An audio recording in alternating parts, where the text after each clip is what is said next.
పితా పుత్ర పవిత్ర ఆత్మ నామమున ఆమేన్.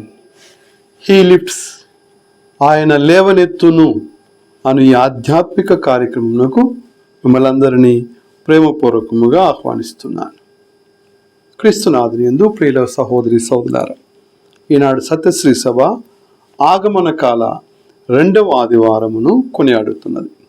వాక్య ధ్యాన అంశాలను వెళ్ళే ముందు ఒక వ్యక్తి యొక్క జీవితాన్ని పరిశీలన చేద్దాం. క్రీస్తు శకం 354 సంవత్సరములో ఆఫ్రికా దేశంలోని తగస్తా అనేటువంటి ప్రాంతములో తల్లి మోనికా పెట్రిషియస్ దంపతులకు జన్మించాడు పునీత అగస్టిన్.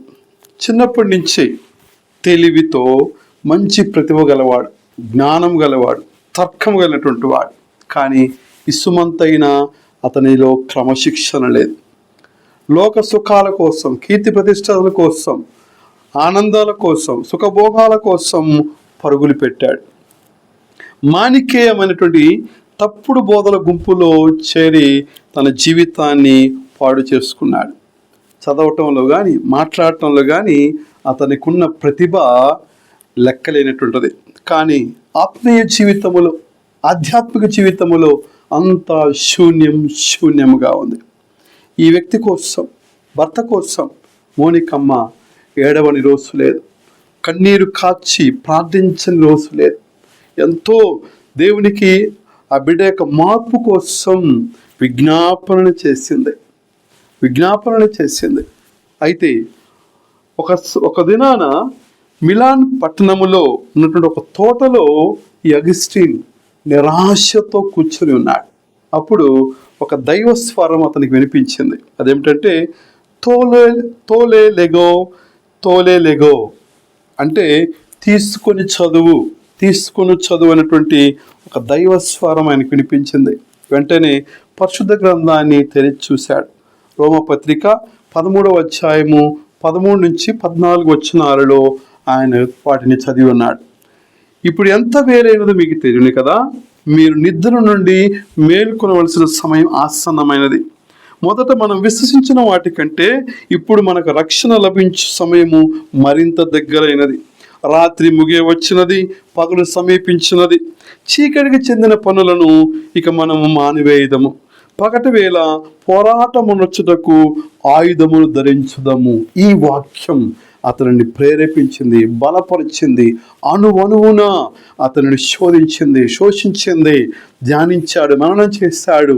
తన పాత జీవితానికి, తన చీకటి జీవితానికి, తన పాడు జీవితానికి, తన లోక జీవితానికి స్వస్తి పలికాడు. ఉన్నతమైన జీవితానికి, పవిత్ర జీవితానికి, వెలుగు జీవితానికి, పరలోక జీవితానికి నాంది పలికాడు. ఆ యొక్క అగస్టిన్ గారి యొక్క తల్లి యొక్క ఆనందానికి అవధులు లేకుండా పోయింది. ఆయన మార్పు చెందిన మనిషిగా ఒక గురువు అయ్యాడు. చివరకు మేత్రానులయ్యారు, బిషపు గారు అయ్యాడు. ఆయన శ్రీ సభకు అనేకమైన రచనలు చేశాడు. అనేక విధాలుగా ఆధ్యాత్మికముగా శ్రీ సభను బలోపేతము చేస్తున్నాడు ఆయన యొక్క రచనల ద్వారా. ఈ మార్పు చెందిన మనిషి పునీతుడయ్యాడు. శ్రీ సభకు గొప్ప వెలకట్టలేనటువంటి ఆధ్యాత్మికమైన సంపదను మనకు దయచేశాడు. కనుక మార్పుతోటే పరిశుద్ధత, మార్పుతోటే మోక్షం, ఉన్నతమైన జీవితానికి పునాది ఏర్పడుతుంది. ఈనాటి పట్టణాల్లో కూడా ఇదే మార్పు కోసం బప్తిస్మ యోహాను పిలుపునిస్తున్నాడు. పరలోక రాజ్యం సమీపించింది, హృదయ పరివర్తన చెందండి, సువార్తను విశ్వసించండి, కరుకు మార్గాలను, వక్ర మార్గాలను మార్చుకోండి, సరి చేసుకోండి అని చెప్పేసి ఆయన ఎడారులో ఎలుగెత్తి పలుకుతూ ఉన్నాడు. ఈ మార్పు లేకపోతే, ఈ యొక్క ఆత్మీయ స్నానం లేకపోతే, నేను నీటితోనే ఇస్తున్నాను కానీ రానున్నవాడు అగ్నితో, పరిశుద్ధాత్మతో ఇస్తాడని యావత్ ప్రజలను ఆయన సమాయత్తము చేశాడు. ప్రియమైన సోదరి సోదరులారా, ఏమిటి ఈ పశ్చాత్తాపానికి పిలుపు? ఏమిటి హృదయ పరివర్తనకి పిలుపు? పశ్చాత్తాపానికి పిలుపు అంటే, హృదయ పరివర్తనకి పిలుపు అంటే బ్రతుకు మార్చుకోవటానికి పిలుపు. బ్రతికిపో అని చెప్పటానికి పిలుపు, బ్రతికిపోవటానికి పిలుపు. పరివర్తనకి పిలుపు, సరిదిద్దుకోవడానికి పిలుపు, సరి చేసుకోవడానికి పిలుపు, మార్చుకోవడానికి పిలుపు, శుద్ధి చేసుకోవడానికి పిలుపు. అందుకే హెచ్కేల్ గ్రంథం 18వ అధ్యాయం 23వ వచనం సెలవిస్తుంది, దుర్మార్గుడు చనిపోవుట నాకు సంతోషమా? అతడు తన ప్రవర్తనను మార్చుకొని, బుద్ధిని మార్చుకొని, వ్యక్తిత్వాన్ని మార్చుకొని, సరిదిద్దుకొని, సరి చేసుకొని బ్రతకటమే నాకు సంతోషము కదా అని ప్రభు పలుకుతున్నాడు. కనుక సరి చేసుకోవటమే, సరిదిద్దుకోవటమే, మార్చుకుంటే బ్రతికిపోతావు. ఓ ఇజ్రాయేలులారా, మీరు అనవసరముగా చావనేలంటుంది. కనుక బ్రతుకు మార్చుకోవటం, బుద్ధిని మార్చుకోవటం, మనస్సు మార్చుకోవటం, వ్యక్తిత్వాన్ని మార్చుకోవటమే పశ్చాత్తాపం అని, హృదయ పరివర్తనకు పిలుపు అని బాప్తిస్మ యోహాను ఆహ్వానం పలుకుతున్నాడు. కనుక పశ్చాత్తాపానికి అర్థం, పరమార్థం ఇదే. సరి చేసుకోవటం, సరిదిద్దుకోవటం, మార్చుకోవటం, మలుచుకోవటం, శుద్ధి చేసుకోవటం, తద్వారా దేవుని జీవాన్ని పోగొట్టుకోకుండా ఉంటాం. బ్రతుకుట, దేవునిలో ఐక్యము కావుట, దేవుని జీవంలో ఐక్యమవుట. కనుక బ్రతికిపోవటం. కనుక మీరు బ్రతకండి, వెనుదిరగండి, బ్రతకండి, లేదని అనవసరముగా చావనేలని ప్రభు ప్రశ్నిస్తూ ఉన్నాడు. యెషయా గ్రంథం 22వ అధ్యాయం 12వ వచనములో కూడా ప్రభు ఇదే సెలవిస్తున్నాడు, సైన్యములకు అధిపతి అయిన ప్రభు మీకు ఆ దినమున విలపించి తల గొరిగించుకొని తల గొరిగించుకొని గోనె తాల్చవలేను. కనుక గోనె తాల్చటం, బూడిద పోసుకోవటము పశ్చాత్తాపానికి, పరివర్తనకు, లోక జీవితం నుండి స్వస్తి పలికి, లోకాశను స్వస్తి పలికి, పరిశుద్ధత వైపు, పవిత్రత వైపుకు, పరలోకం వైపుకు, ఉన్నత స్థితి వైపుకు మరలటమే ఈ యొక్క గోనె తాల్చుట. ఆనాడు నినివే వాసులకు యోన ఇదే పిలుపునిచ్చినప్పుడు రాజు మొదలుకొని అందరూ కూడా గోనె తాల్చి, బూడిద పూసుకొని తమ బ్రతుకులు మార్చుకున్నారు, తమ జీవితాలు మార్చుకున్నారు, తమ దృక్పథాలు మార్చుకున్నారు, తమ మనస్తత్వాలు మార్చుకున్నారు, తమ త్రోవలను సరిదిద్దుకున్నారు, కరుకు మార్గాలను, వక్ర మార్గాలను సరి చేసుకున్నారు. కనుక ప్రభు పిలుస్తున్నటువంటి బాప్తిస్మ యోహాను ఇస్తున్నటువంటి పిలుపుకు ఈ అర్థం, పరమార్థం ఇదే. పశ్చాత్తాపము, హృదయ పరివర్తనం అనగా బ్రతుకు మార్చుకోవటం. రెండవదిగా పశ్చాత్తాపానికి, హృదయ పరివర్తనకి పిలుపు అంటే దేవుడిచ్చు గొప్ప అవకాశాన్ని కోల్పోకుండా కాపాడుకోవటమే. Not losing the golden opportunity, దేవుడిచ్చే అవకాశాలను, నాట్ మిస్సింగ్ ద ఆపర్చునిటీ, దేవుడిచ్చే అవకాశాలను పోగొట్టుకోకుండా ఉండటమే. కనుక దీనిని మనము తిమోతి రాసిన 2వ లేఖ 2వ అధ్యాయము 25వ వచనంలో మనం చూసినట్లయితే, తన విరోధులను సాత్వికముగా సరిదిద్దుచు సహనశీలుడగు బోధకునుగా ఉండవలను, పశ్చాత్తాపడి సత్యాన్ని గ్రహించు అవకాశము దేవుడు వారికి అనుగ్రహించునేమో. ఈ ఆపర్చునిటీ, అవకాశం దేవుడు వారికి ఇస్తాడేమో. కనుక పశ్చాత్తాపం, హృదయ పరివర్తన పిలుపు అంటే దేవుడిచ్చి అవకాశాన్ని పోగొట్టుకోకుండా సత్యాన్ని గ్రహించి, దేవుని వెలుగులోనికి రావటం, నీతిని గ్రహించి, దేవుని మంచితనాన్ని గ్రహించి, దేవుడిచ్చు క్షమ, దేవుడిచ్చు ఆ భద్రత, ఆ భరోసా, దేవుని ఐక్యమైనటువంటి ఆ గొప్ప వరప్రసాదాలని పోగొట్టుకోకుండా గ్రహించటమే, ఆ సత్యాన్ని గ్రహించటమే, ఆ సన్నిధిలోకి రావటమే. కనుక సత్యమును గ్రహించే అవకాశము దేవుడు వారికి అనుగ్రహించునేమో.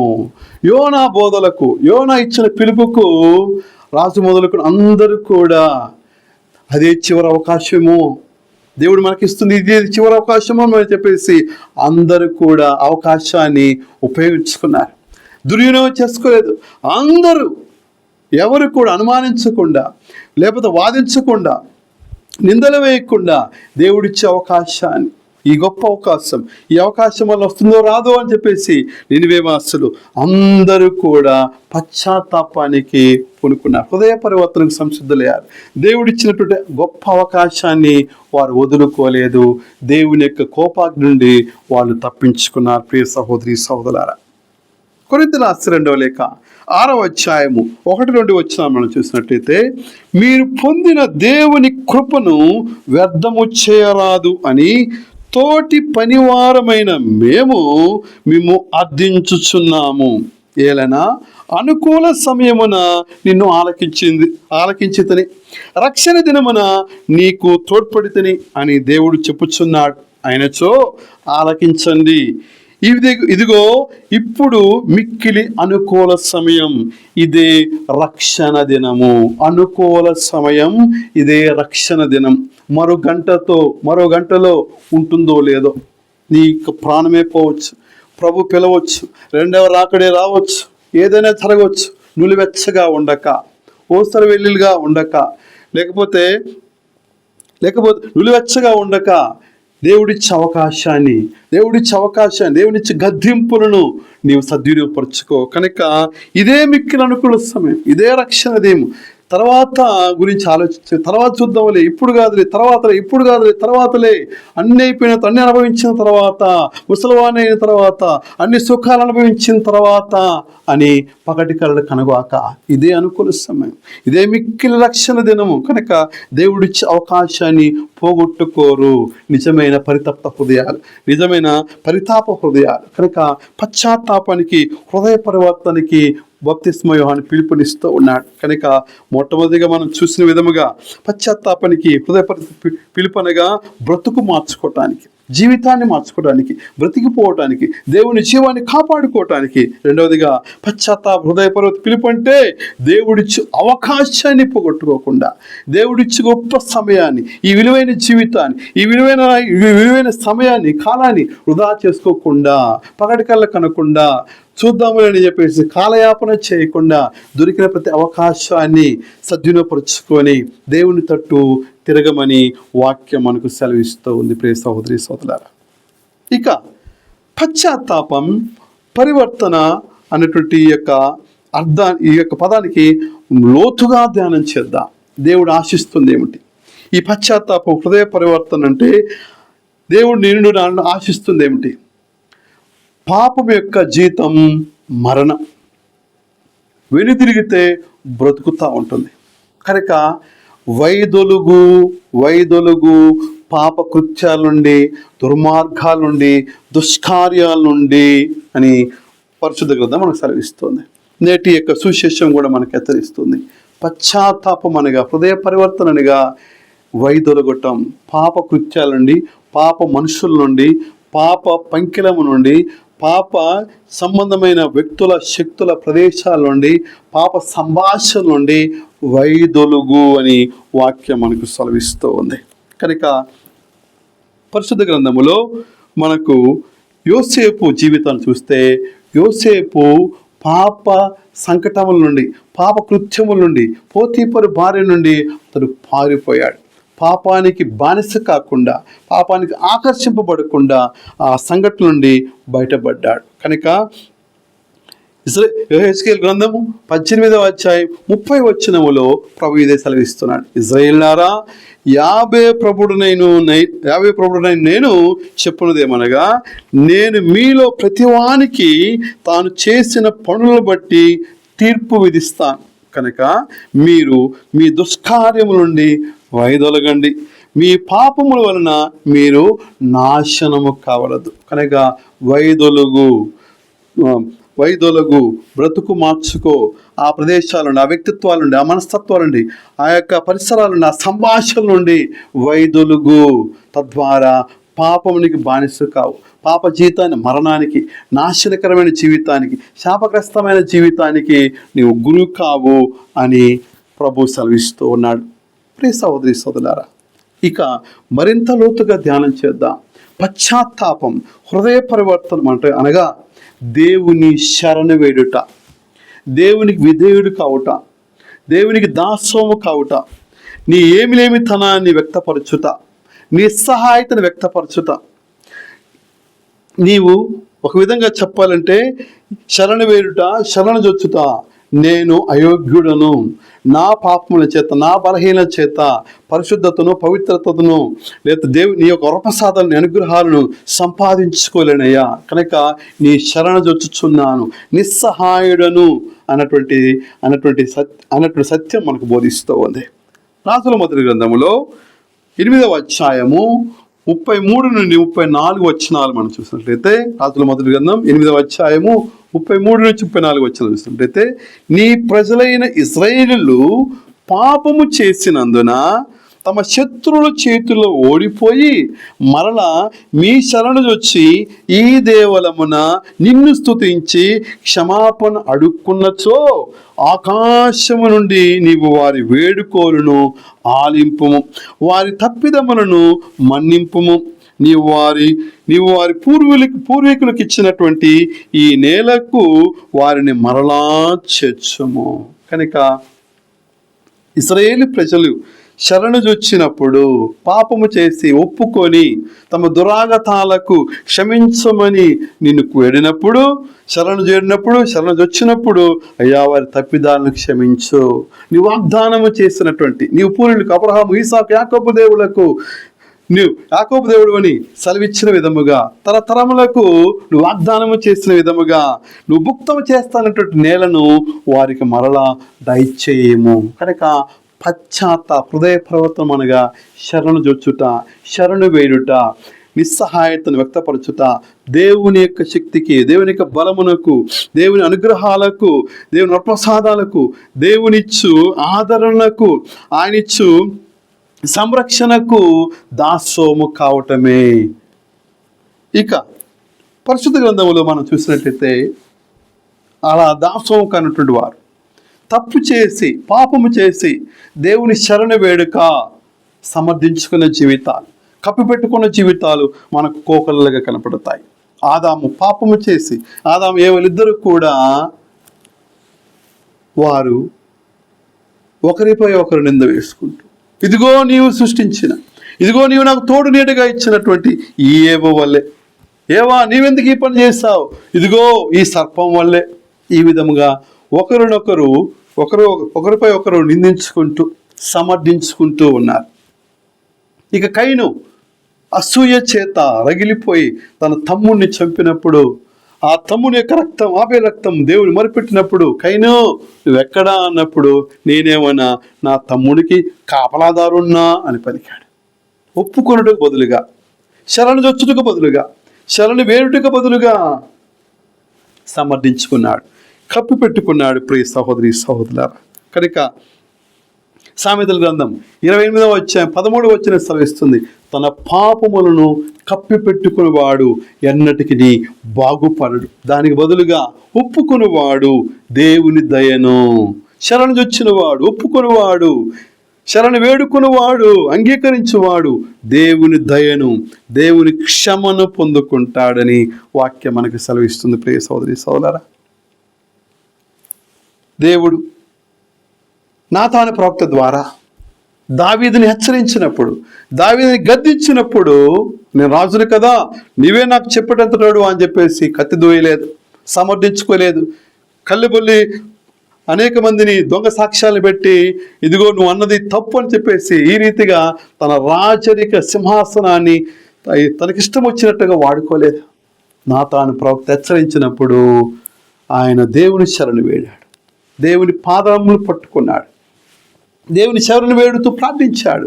సమర్థించుకోవడానికి ఏం లేదు, కప్పించుకోవడానికి లేదు, దాచిపెట్టుకోవడానికి ఏం లేదు, అంతా నీకు తెలుసయ్యా అని ఒప్పుకున్నాడు. ప్రియ సహోదరి సోదరుల, కీర్తన 51:10-12 వచనాలు మనం చూసినట్లయితే, దేవా నాలో నిర్మల హృదయమును సృజింపుము, నూతనమును స్థిరమైన మనసు నాలో నెలకొల్పుము, నన్ను నీ సన్నిధి నుండి గెంటివేయకము, నీ పరిశుద్ధాత్మ నాలో నుండి తీసివేయకము, నీ రక్షణానందమును నాకు మరలా దయచేయము, విధేయాత్మకమైన హృదయమును నాకు ప్రసాదించయ్యా, విధేయాత్మకమైన హృదయమును నాకు ప్రసాదించయ్యా అని దావీదు ప్రార్థించాడు, ఒప్పుకున్నాడు, తాను సాష్టాంగపడ్డాడు. దేవుని అంగీకారం కోసం, దేవుని దయ కోసం, దేవుని క్షమ కోసము దేవుని శరణు వేడాడు. కనుక పశ్చాత్తాపం, హృదయ పరివర్తనగా దేవుని శరణు వేయటం, దేవుని శరణు వచ్చి దేవునికి దాసోము కావటం, ఒప్పుకోవటం, సమర్థించుకోకుండా, కప్పిపెట్టుకోకుండా దేవుని చెంత ఒప్పుకోని జీవితాలు దేవుని అంగీకారాన్ని పొందుకుంటాయి. కనుక ఈ ఒప్పుకోవటానికి శ్రీసభ మనకి ఇచ్చినటువంటి గొప్ప దివ్య సంస్కారము పాప సంకీర్తన. కన్ఫెషన్ గొప్ప దివ్య సంస్కారం. కనుక ఈ దివ్య సంస్కారాన్ని ఈనాడు పూర్తిగా మర్చిపోయింది సంఘాలు. పండగలప్పుడు, క్రిస్మస్కో లేకపోతే ఈస్టర్కో తప్ప ఎవరికి వారుగా ఒప్పుకోవటానికి, తమలో ఉన్నటువంటి ఆ యొక్క కరుకు మార్గాలను, వక్ర మార్గాలను సరి చేసుకోవటానికి, తమలో గూడు కట్టుకున్నటువంటి కొండలను, తిప్పలను నుడుపు చేసుకోవటానికి ఎవరో చెప్తే తప్ప, ఎవరో గద్దిస్తే తప్ప వెళ్ళే పరిస్థితుల్లో లేరు. కనుక ఈ యొక్క అగస్టిన్ తన యొక్క జీవితంలో గొప్ప మార్పు సంతరించుకున్నాడు. తన పాత జీవితాలకు స్వస్తి పలికాడు. పదే పదే పదే పదే దేవుని శరణు వేడాడు. ఇక చాలు, నా జీవితంలో చీకటి రోజులు ముగిసిపోయాయి, రాత్రి ముగిసింది, ఇక వెలుగే, పగటి జీవితమే, వెలుగు జీవితమే, పరలోక జీవితమే, పరిశుద్ధ జీవితమని పరిగెత్తుకుంటూ ప్రయాసతో భారము కలిగి జీవించాడు. దావీదు కూడా పాప ఒప్పుకోలు చేసుకొని పరిశుద్ధత వైపు, పవిత్రత వైపుకు వెళ్ళాడు. నీ పరిశుద్ధాత్మను నా నుండి తీసివేయబాకయ్యా, నీ సన్నిధి నుండి గింటివేయబాకని ఒప్పుకున్నాడు. ఒప్పుకున్న జీవితాలు దేవుని అంగీకారాన్ని పొందుకుంటాయి, దేవుని దయను పొందుకుంటాయి.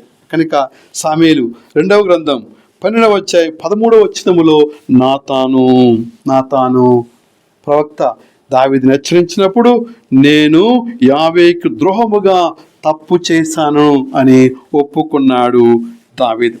లూకా శుభవార్త 5వ అధ్యాయం 8వ వచనంలో పేతురు యేసు ప్రభు యొక్క పాదములపై పడి, ప్రభు, నేను పాపాత్ముడును, నన్ను విడిచిపోండయ్యా అని ప్రభు పాదాలపై వేడుకొని తన యొక్క అసమర్థతను, తన అయోగ్యతను, తన పాప జీవితాన్ని, తన యొక్క చీకటి జీవితాన్ని ఎక్కరో పెట్టాడు.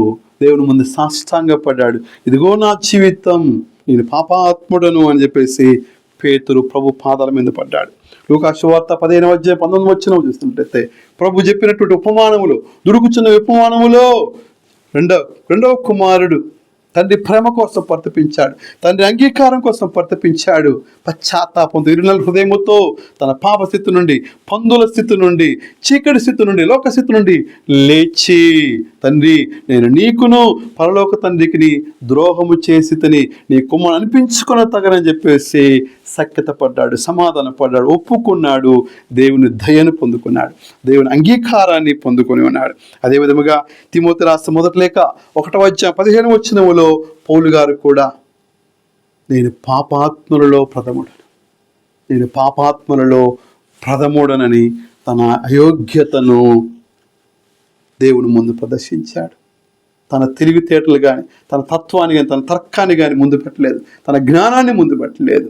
తను చేసినటువంటి పాత జీవితాన్ని, దురాగత జీవితాన్ని జ్ఞాపకం చేసుకుంటూ ఇట్టి పాపిని ఎన్నుకున్నందుకు, పరిచర్యకు ఎన్నుకున్నందుకు, అపోస్తులు ఒకడిగా ప్రేషిత కార్యం ఎన్నుకున్నందుకు అయా నీకు స్తోత్రం, కృతజ్ఞుడును అని చెప్పేసి ఉప్పొంగిన హృదయముతో ఒక పక్క దేవునికి స్తుతులు స్తోత్రాలు చెల్లిస్తూ, ఒక పక్క ఆ ప్రేమను తట్టుకోలేక, ఆ ప్రేమను భరించలేక, ఆ ప్రేమను జీర్ణించుకోలేక వెక్కి ఏడుస్తూ, మరొక పక్క తన పాత జీవితం జ్ఞాపకం చేస్తుండగా, అయ్యా నేను పాపాత్మలలో ప్రథముడు అన్నాడు. ఏదో జరిగిపోయిందిలే, ఏదో అయిపోయిందిలే అన్నట్టు రీతిగా ఈ లోకములో మనుషులు మాట్లాడినట్టుగా మాట్లాడలేదు. నేను పాపాత్మలలో ప్రథముడు నన్ను ఒప్పుకున్నాడు పునీత పౌలు గారు. ప్రియ సహోదరుడా, ఈనాడు బాప్తిస్మ యోహాను మనందరినీ కూడా పిలుపునిస్తూ ఉన్నాడు.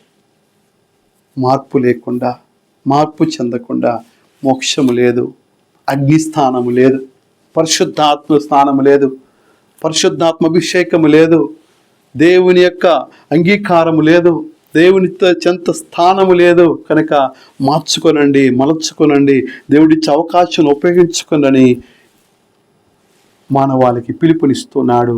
ఈనాడు నీకు నాకు వ్యక్తిగతంగా పిలుపునిస్తున్నాడు. కనుక మార్పు చెందకుండా ప్రియ సహోదరుడా, మోక్షము లేదన్న సత్యాన్ని తెలుసుకో. ప్రార్థించుదాము, ప్రార్థనలు ఏకీభవించుదాం. మా ప్రియ పరలోక తండ్రి, బాప్తిస్మ యోహాను ద్వారా ఈనాడు మీరు మమ్మలను ఆహ్వానిస్తున్నారు, గద్దిస్తూ ఉన్నారు, పిలుపునిస్తున్నారు. హృదయ పరివర్తన చెందండి, పరలోక రాజ్యం సమీపించింది, కరుకు మార్గాలను, వక్ర మార్గాలను సరి చేసుకోండి అని పిలుపు ఇచ్చిన విధముగా మా హృదయాలను పాప మార్గము నుండి, తప్పుడు మార్గాల నుండి సత్య మార్గపు వెలుగు వైపు నడిపించండి. యోహాను బోధించినట్లు నిజమైన మార్పు ఫలము మాలో కనపడినట్లు మా జీవితాలను మార్చుము తండ్రి. అహంకారం, పక్షపాతం, కోపం, అసహనం, లోకాశలను మా నుండి పెరికివేసుకొని దయా, కరుణ, నీతి, విశ్వాసం, ప్రేమ అను ఈ మంచి ఫలాలు మేము పెంపొందించుకున్నట్టు మాకు మీ కృపను ప్రసాదించండి. మా ప్రభువైన క్రీస్తు ద్వారా ఈ మనవి చేయుచున్నాము. ఆమేన్. ప్రభు మీతో నుండుగాక, మీ ఆత్మతో నుండుగాక. సర్వశక్తి గల సర్వేశ్వరుడు పితా, పుత్ర, పవిత్రాత్మ మేము ఆశీర్వదించి కాపాడుదురుగాక. ప్రియ సోదరి సోదరులారా, ఈ ఆత్మీయ సందేశం మిమ్మల్ని, మీ జీవితాలను, మీ కుటుంబాలను బలపరిచినట్లా ఈ సందేశం ఇతరులతో పంచుకోగలరని, వారిని కూడా ఆత్మీయంగా బలపరచగలరని మనవి చేస్తున్నాను. మరిన్ని ఆత్మీయ సందేశాల కోసం ఈ ఛానల్ని సబ్స్క్రైబ్ చేసుకోగలరని మనవి. God bless you.